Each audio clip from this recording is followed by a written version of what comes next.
Au nom du Père, du Fils et du Saint-Esprit. Amen.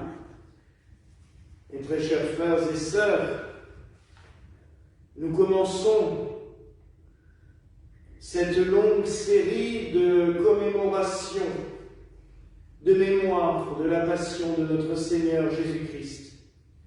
C'était une vieille coutume de l'Église de France, des diocèses, qu'on a appelée à une époque néo-gallican, car cette coutume ne remonte pas au Moyen-Âge, mais elle nous vient du XVIIe et XVIIIe siècle, au moment où dans les diocèses de France, on a créé, j'allais dire, des espèces de calendriers parallèles au calendrier romain, afin de mieux méditer, de mieux entrer dans le mystère de la Passion qui se déroule à nous sous un espace très réduit d'à peine une semaine.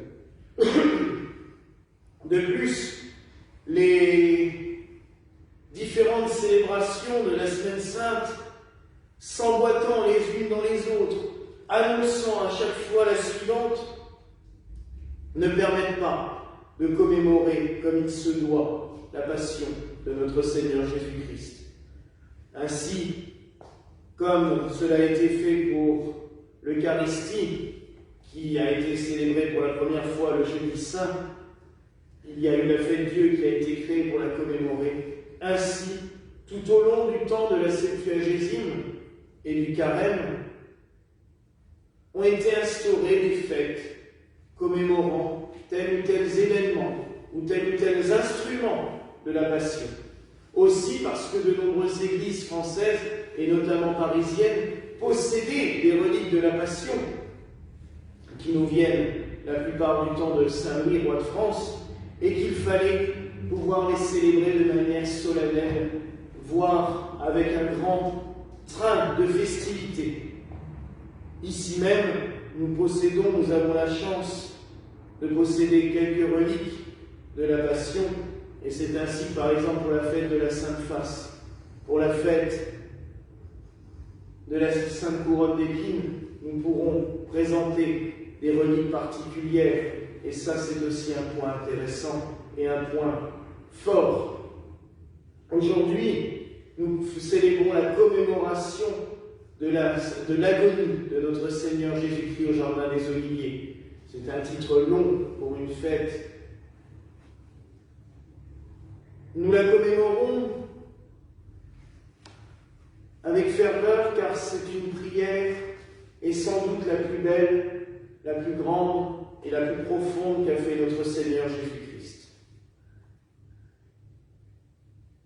Il y a eu des témoins, 3, Pierre, Jacques et Jean, les mêmes qui, sur le mont Tabor, ont vu la transfiguration de notre Seigneur Jésus-Christ. Ces mêmes sont présents avec le Christ sur une autre montagne, le mont des Oliviers, à 500 mètres à pied de Jérusalem, de l'autre côté du torrent du Cédron, comme nous le lisons dans certains passages de la Passion. Là, il y a un jardin empli d'oliviers. Ce jardin existe toujours, il y a toujours des oliviers. Nous en avons même une rondelle de branches ici, dans un coffret, avec le certificat de la custodie de Terre Sainte. C'est les frères franciscains qui gèrent tous les sanctuaires de Terre Sainte, et nous en avons un petit morceau. A-t-il vu le Christ prier? On n'en sait rien. Mais ses ancêtres, sans aucun doute. Car cette prière fut phénoménale. Le Christ nous invite d'ailleurs à ce moment-là à prier. Veillez et priez, dit-il à ses disciples par 3 fois. Malheureusement, par 3 fois, ils vont s'endormir. Mais ils auront quand même pu entendre quelques bribes de ce que le Christ a dit. Le Padre Pio nous disait qu'à ce moment-là, le Christ s'est dénudé de sa divinité pour entrer en plein dans son humanité. Comme si, pour aller au sacrifice de la croix, il fallait qu'il s'abandonne totalement. Il n'y a plus Jésus-Christ, vrai Dieu et vrai homme. Il n'y a plus que Jésus, un homme parmi les hommes, qui s'avance vers sa mort volontaire. Cette mort qu'il pourrait arrêter. Cette mort que son humanité va supplier Dieu d'empêcher. Elle est belle, cette prière, et elle nous montre à quel point nous, pauvres humains, avons raison des fois de baisser les bras. Nous sommes, j'allais dire, pardonnables de ce geste, puisque même le Christ, dans son humanité, a supplié son Père: Père, s'il te plaît, si tu peux éloigner ce calice de moi. Vous savez que l'expression « boire le calice jusqu'à la vie » veut dire « tout est consommé, on va mourir ».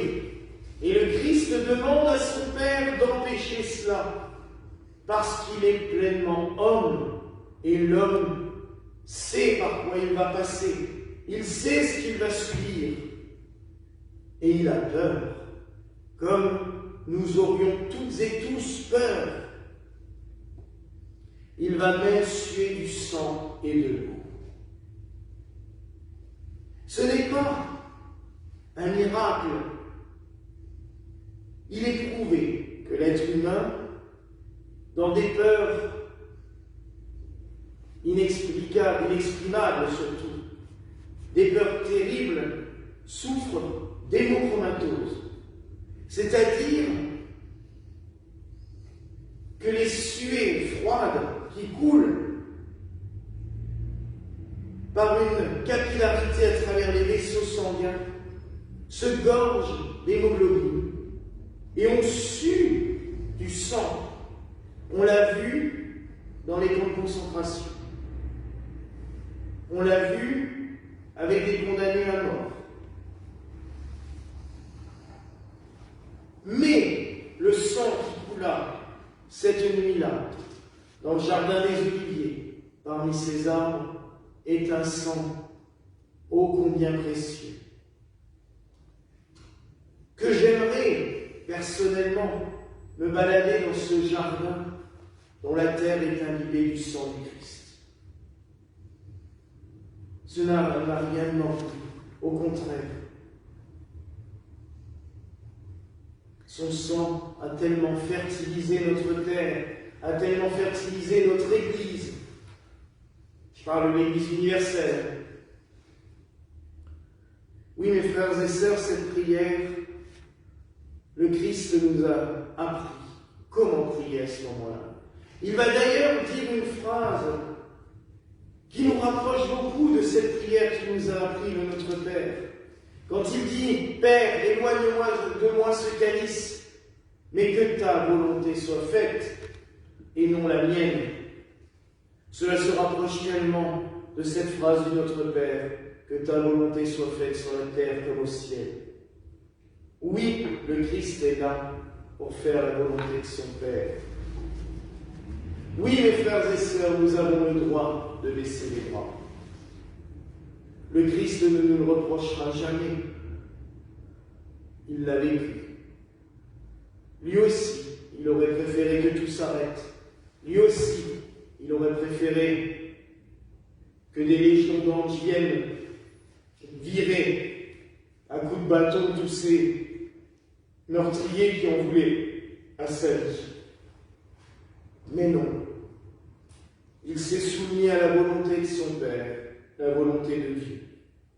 Par là, il nous montre comment prier. Est-ce que nous sommes prêts à veiller et à prier avec lui? Je n'en sais rien. La preuve, même les disciples, Pierre, Jacques, Jean, qui l'ont vu dans la gloire, lors de la transfiguration, s'endorment de lassitude, peut-être aussi de peur et d'angoisse. Ils préfèrent dormir plutôt que d'affronter ce qu'ils savent inéluctable, cette mort contre qui personne ne pourra rien faire. Mais le Christ, s'il les réveille en leur disant « Vous n'avez même pas pu veiller 1 heure avec moi », je ne leur reproche quand même pas, il les emmène avec lui. Mais oui, mes frères et sœurs, cette célébration d'aujourd'hui nous invite à veiller, à prier. Et une dernière chose, Dieu a envoyé quelqu'un au Christ pour le rassurer. Un ange lui apparaît pour le réconforter. Son ange gardien, peut-être. Je parle beaucoup avec le Père Glenn en ce moment de nos relations avec nos anges gardiens. C'est compliqué des fois. On ne leur parle peut-être pas assez, on ne sait pas. Le Christ, sans doute, en tant qu'humain, avait son ange gardien. Et il lui apparaît au moment de son agonie pour le rassurer. Je fais le lien aussi avec notre Église, puisqu'aujourd'hui, 15 février, c'est la fête de l'ange de l'Église gallicane, l'ange de Gaziné. Les Églises orthodoxes célèbrent toutes les fêtes des anges gardiens de l'Église. L'Occident l'a malheureusement perdu, nous l'avons gardé, tout simplement parce que ce 15 février était une date symbolique, puisque la première association, la plus vieille association cultuelle de l'Église gallicane qui existe toujours, la cultuelle Saint-Loup, a été créée en 15 février, en 1916. Donc, c'est un anniversaire. Mais nul doute que quand notre Église, ou toute autre Église, est face à la méchanceté, à la colère, à la haine, son ange gardien est là pour la protéger, pour la guider, pour la conduire, même des fois pour pallier aux bêtises de ses dirigeants. Je suis certain que des fois c'est eux qui nous guident sur nos actions. Alors oui, mes frères et sœurs, retenons en ce jour que nous sommes toujours appelés à veiller, à prier avec le Christ. Ne l'abandonnons pas. Oui, nous avons le droit, des fois, devant nos catastrophes personnelles, devant nos problèmes, d'en avoir marre, de tomber à genoux, de dire « ça suffit Seigneur ». Il nous écoute, il nous enverra toujours notre ange pour nous guider, pour nous aider, pour nous soutenir. Mais nous ne devons jamais arrêter de veiller et de prier avec le Seigneur, avec le Christ. Alors, durant ces 70 jours qui nous emmènent vers Pâques, veillons et prions avec le Christ. Accompagnons-le, soutenons-le, et lui veillera et priera avec nous. Voilà la grâce que je vous souhaite en ce soir au nom du Père, du Fils et du Saint-Esprit. Amen.